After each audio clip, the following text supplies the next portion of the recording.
One evening, a young girl in shabby clothes sat in the chimney corner of an old manor house. She was exhausted. All day she'd been doing the cooking, washing dishes, and cleaning the house, and then she'd helped her stepsisters to get ready for a great ball which the king was giving for his son, the prince. Because she was so pretty, her horrid stepsisters hated her, and because of the horrid expressions on their faces, they were quite ugly. All dressed up, they'd driven off in a coach, and now the young girl sat in a dark, cold corner, too exhausted even to light the fire. Suddenly there was a light, and she heard her name being called. "Cinderella, Cinderella, come out of that dark corner. Wouldn't you like to go to the ball?" There stood her fairy godmother, with her wand all lit up. Go to the ball? Then she looked down at her dirty hands and clothes. How can I go to the ball? "Quickly, run and fetch me a pumpkin, and meet me at the entrance in the driveway." Cinderella ran and brought back a pumpkin. The fairy godmother touched it with her wand, and there, in the driveway, stood the most beautiful golden coach. "Now we want the mousetrap." And Cinderella went off again and returned with the mousetrap. The godmother opened it, and as 6 mice ran out, she touched each one with her wand. And there, in front of the coach, stood 6 white horses. A rat with whiskers scampered by, and he was turned into a whiskered coachman. 6 lizards were asleep behind the ivy creeper, and they were turned into 6 footmen. Cinderella stood on the steps of the manor house, clapping her hands with excitement as she watched it all. Then she felt the wand touch her shoulder, and in place of her old clothes, she wore the most lovely ice blue ball gown, which sparkled. On her head was a little coronet, but her evening slippers, they were made of glass. Cinderella looked in wonder and said, I don't know what to say. "Don't say anything, my dear. It is such a pleasure to see you dressed, as you should always be. But there is something you must remember. Be home before midnight, because at midnight the coach will become a pumpkin once more, the horses mice, and you, well, we won't go into all that. Just make sure you are back home before the clock strikes 12. And Cinderella drove to the palace, where the music was playing and the people were dancing. Cinderella stood at the top of the few steps that led down to the ballroom. The music stopped. The dancing stopped. Everyone in the room looked. She was so lovely. The prince fell in love the moment he saw her, and together they walked onto the floor and led the dancing. The prince wouldn't let Cinderella out of his sight the whole evening. She kept her eye on the large clock above the orchestra and explained that she must leave to be home before midnight. After the most wonderful evening, the prince saw her to her coach and made her promise she would attend the ball the following night. The next day, Cinderella was back in her ragged clothes and working just as hard as usual, but she had the most enjoyable and amusing day. The stepsisters couldn't stop telling her about the ball. A princess? Well, we're certain she must be a princess. Is so beautiful, the likes of which you'll never see, Cinderella. She looked right at me and smiled. I'll never forget it. Smiled at you, huh? It was me she smiled at. As she was dancing with the prince, she smiled at me. So and waved her magic wand, but this time Cinderella was in a white ball gown, glittering with a golden design. The prince was waiting for her on the grand steps outside the castle, and together they entered the ballroom, with people lined up on either side. The 2 stepsisters were right out in the front and curtsied as Cinderella walked past on the arm of the prince, and together they walked the entire length of the ballroom and joined the king and queen sitting on a flowered platform at the other end.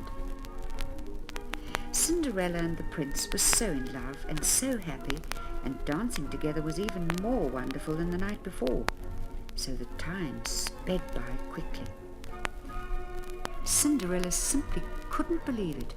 When she looked up at the clock, to see she had 3 minutes to go before the clock struck 12. She said, "Must go, I must go." and without being able to curtsy to the king and queen or say goodbye to the prince, she ran out of the room, through the palace, and started running down the outside steps to the coach.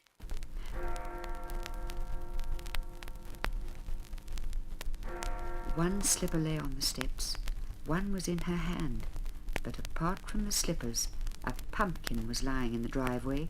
6 mice and a whiskered rat were scurrying for dear life to find some dark corner to hide, and 6 lizards slithered along, looking for some place to hide till they could come out in the sun next day. Cinderella, too, ran for dear life in her ragged clothes till she reached the old manor house. The next day she heard once more all about the evening before, including the sudden disappearance of the princess, which had spoilt the rest of the evening, as the prince was so sad. Several days passed, and when Cinderella was in the village shopping, she noticed all the people in the village were looking down the street. There was the sound of a trumpet, and walking in the middle of the road were 4 footmen from the palace, carrying something on a velvet cushion. The trumpeter was riding in front on a horse. They stopped right in the middle of the village square, and the trumpeter then read a decree from the king.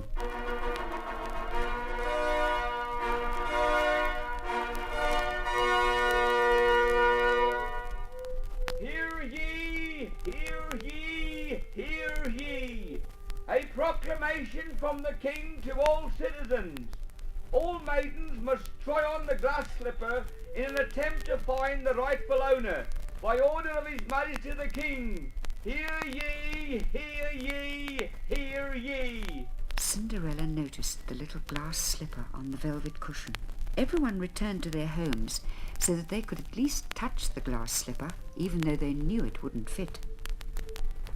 Cinderella returned to the manor house just in time to see the stepsisters, each in turn, trying to squeeze the glass slipper onto their rather large feet. Cinderella came into the room. "May I try on the slipper?" You? You're merely a scullery maid. Really? Whatever next? You know, I'm not just the scullery maid. I am my father's daughter, and you're merely my stepmother's daughters. And then she turned to the official, who said, Come, my dear, you most certainly must try on the glass slipper. The king has decreed that everyone in the realm must try on the glass slipper. He smiled as he made fun of the stepsisters who'd been struggling with it. Cinderella sat on the chair, took the glass slipper off the cushion and put it on her small foot, and from her pocket pulled out the other slipper and put that on. Everyone gasped as the fairy godmother appeared and with her magic wand touched Cinderella, who wore yet another beautiful gown. The footman ran the whole way back to the palace to tell the prince the good news. The prince returned in the king's carriage to fetch his princess. They wanted to be married right away, so the fairy godmother arranged everything with a touch of her magic wand. And because Cinderella and the prince were so in love, and because they both loved each other always, they lived happily forever after.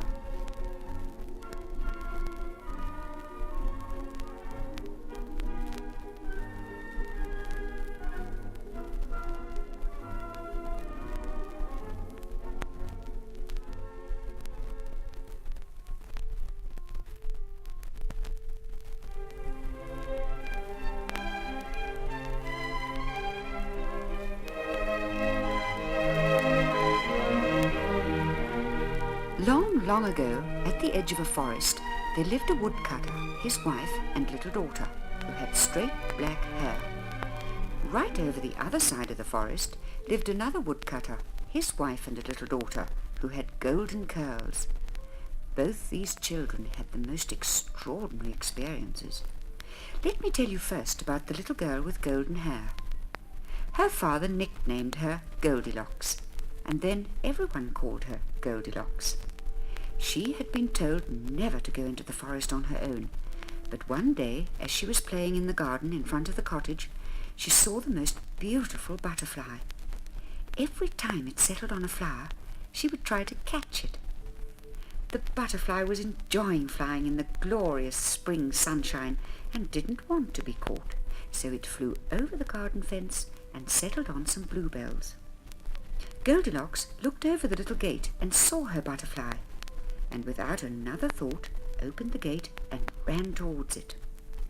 The butterfly flew further on to another bluebell and flapped its wings as if it were winking at Goldilocks, and then flew on to another, and then another, and Goldilocks followed until she was a very long way from home.